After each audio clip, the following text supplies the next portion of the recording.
మనం రైతులందరికీ రైతు సోదరులందరికీ కూడా గొర్రెల పెంపకందారులందరికీ కూడా తెలియజేయడం జరుగుతుంది.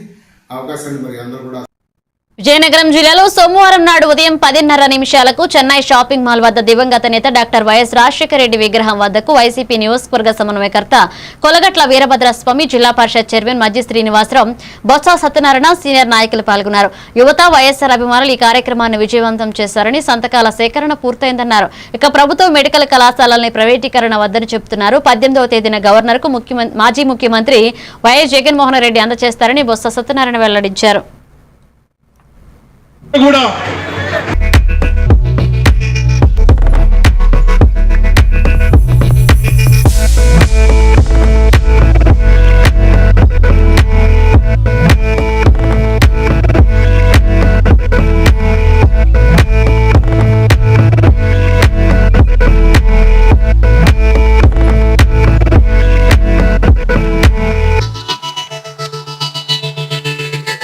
అందరూ కూడా ముఖ్యంగా వైఎస్ఆర్ పార్టీ నాయకులు, కార్యకర్తలు గ్రామ స్థాయి నుంచి, మండల స్థాయి నుంచి, నియోజకవర్గ స్థాయి నుంచి ఇవాళ ఈ జిల్లాలో 7 నియోజకవర్గాలు అసెంబ్లీ నియోజకవర్గ ఇన్ఛార్జి ఆధ్వర్యంలో ఇవాళ పెద్ద ఎత్తున ఈ ఉద్యమాన్ని చేపట్టాం.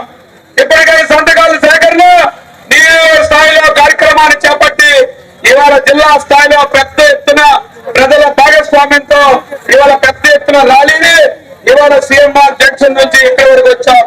ఈ ర్యాలీ చూస్తా ఉంటే ఈ ప్రభుత్వం మీద వ్యతిరేకత, ఈ ప్రభుత్వం తీసుకునే నిర్ణయం ఇవాళ ప్రజల భాగస్వామ్యంతో ఇవాళ మీరు తీసుకున్న ఈ ప్రైవేట్ కళాశాలలో ప్రైవేటీకరణ ఉద్యమాన్ని ఇవాళ ప్రజలు పెద్ద ఎత్తున మద్దతు తెలుపుతున్నారు. ఇవాళ ఏదైతే సంతకాల కార్యక్రమం తెలుసుకున్న ఈ 4 లక్షల సంతకాలు ఇవాళ ప్రజలకు అందరికీ కూడా తెలియపరుస్తూ ఇవాళ పెద్ద ఎత్తున కార్యక్రమం చేపట్టాం. ఏదైతే ఈ ప్రభుత్వ మెడికల్ కళాశాలని ప్రైవేటీకరణ ఉందో ఖచ్చితంగా రాబోయే కాలంలో వ్యతిరేకిస్తూనే ఉంటాం. ప్రజల పక్షాన వైఎస్ఆర్ పార్టీ ఎప్పుడూ ప్రజల పక్షాన ఉంటుంది. ఈ ప్రభుత్వం తీసుకున్న ప్రజా వ్యతిరేక కార్యక్రమాలు ఎప్పుడూ కూడా ప్రజల పక్షాన గొంతుకుతో వైఎస్ఆర్ పార్టీ ఎప్పుడూ కూడా ఎలాంటి అడ్డంకులు సృష్టించినా, మీరు ఎలాంటి కార్యక్రమం చేసినా, ఎలాంటి కుయుక్తులు జరిగినా ఎట్టి పరిస్థితుల్లో కూడా ప్రజా ఉద్యమం ప్రజల పక్షాన మేము నిలబడేది తప్పదు.